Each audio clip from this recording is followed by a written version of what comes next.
Yung Laodicea, ito ay nahati rin sa dalawang salita, yung Laos at Diceia. Yung Laos, ito ay nangangahulugang pangkaraniwang tao. Yung Diceia, ito ay nangangahulugang opinion. No?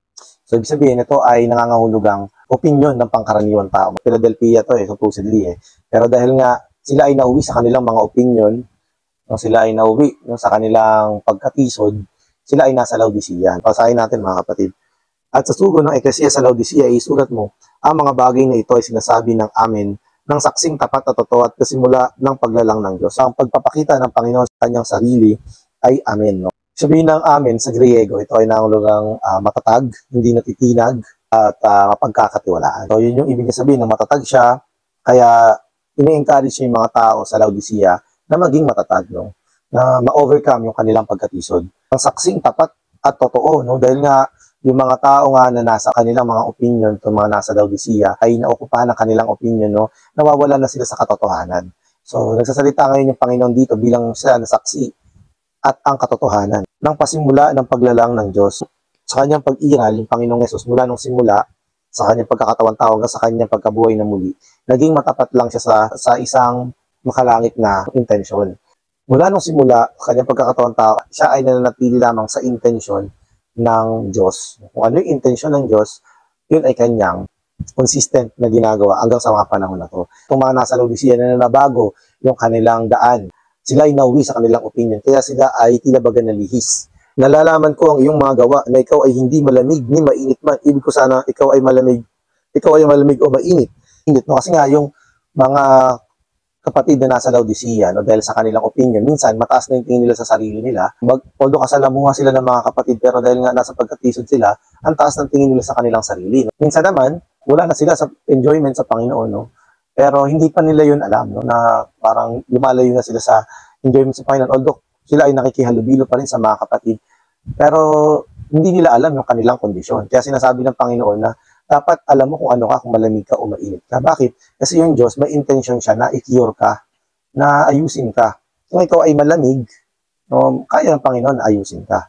Na malamig ka sa Panginoon, diba? O mainit ka sa Panginoon, diba? So madali ka na lang maaayos ng Panginoon kung alam mo yung iyong kondisyon. Yun yung ibig na sabihin dito sa verse na ito. So verse 16, kaya sapagkat ikaw ay malahininga at hindi mainit ni malamig man, malapit na kitang isuka mula sa aking bibig. So, lumalabas nga na, dahil hindi mo alam yung iyong kondisyon, no? Ikaw ay isusuka ng Panginoon. Ikisusuka, no? Ito ay isang negatibong pagsasalita na sa Laodicea. 17, sapagkat sinasabi mo, ako ay mayaman at yumaman na at hindi ako nangangailangan ng anuman. O, di ba? So, dahil ikaw ay nagmamata sa Panginoon, akala mo sa kondisyon mo na ikaw ay mayaman na, pero hindi pala. At hindi mo man lang nalalamang ikaw ay aba at miserable at dukha at bulag at hubad. Nakita mo yung sarili mo na ikaw ay nasa maayos na katayuan, pero nakikita ng Panginoon, malaki ang iyong kakulangan sa iyong sarili. Kaya kailangan mong magsisi, mga kapatid, at bumalik muli sa Diyos.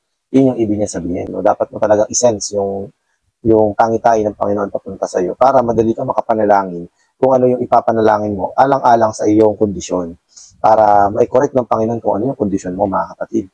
Kung ikaw ba ay nasa pagkatisod na, ikaw ba ay nagmamataas sa harap ng Panginoon, hindi mo yun malalaman unless mananalangin ka talaga. O Panginoong Jesus. Ipinapayo ko sa iyo na ikaw ay bumili sa akin ng gintong dinalisay, no?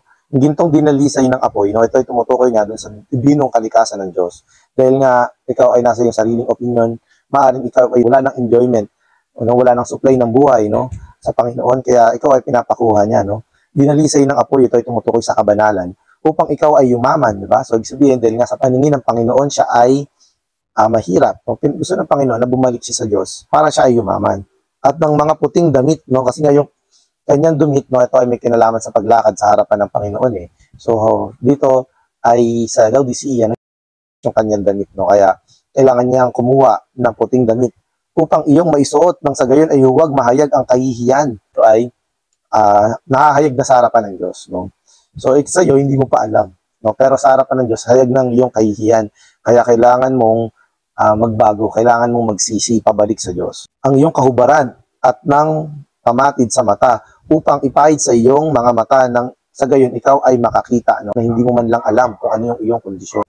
Isang regular na panalangin sa pag-alam ng iyong kondisyon sa Panginoon, masisense mo sa iyong espiritu na ano na ba yung perspective ng Panginoon sa kondisyon mo, no, para sa pagko-correct niya sa ating kondisyon. At ang lahat ng aking iniibig ay aking sinasaway at dinidisiplina, ikaw nga ay magsikap at magsisi. No? So dito, mga nasa Laodicea, iniibig pa rin ng Panginoon yung mga Laodicea kahit sila ay nasa pagkatisod. Kaya sabi ng Panginoon, ikaw nga ay magsisisi. No? Dinidisiplina ng Panginoon yung kanyang mga iniibig. Purihin ng Panginoon.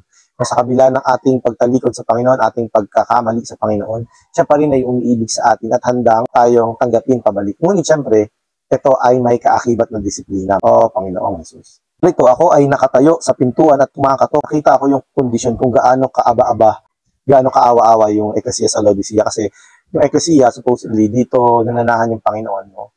Pero dito, ako ay nakatayo sa pintuan at kumakatok. Lumalabas na nasa labas yung Diyos, nasa labas yung Panginoon na kumakatok sa pinto. Pinapakita sa atin no, na kumakatok yung Panginoon sa labas, na yung kondisyon natin sa loob, hindi natin kasama yung Diyos sa loob ng Laodicea na ito. Hindi kasama ng mga mananampalataya sa loob ng Laodicea ang Diyos.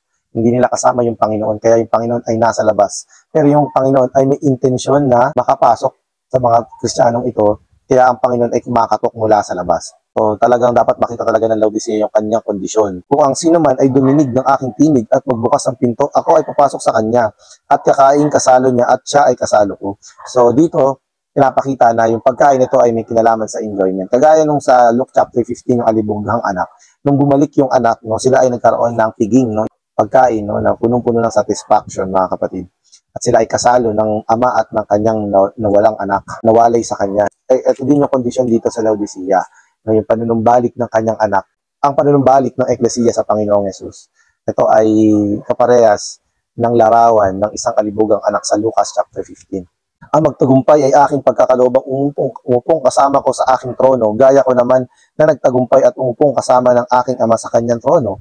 Ang may pakinig ay makinig sa sinasabi ng Espiritu sa mga Ecclesia. So, bagaman nasa pagkatisod yung mga kapatid na nandito sa Laodicea na ito, sila pa rin ay pinapangakuan ng Panginoon ng pananagumpay. No? Basta kailangan lang nila na makabalik muli sa Panginoon para sa kanilang katagumpayan. Dahil sila ay galing din sa Philadelphia. No? So, yun yung damdamin ng Panginoon dito. No? Na sila mula sa Laodicea ay makabalik sa Philadelphia para makasama ng Panginoon sa kanyang paghahari. O Panginoong Jesus.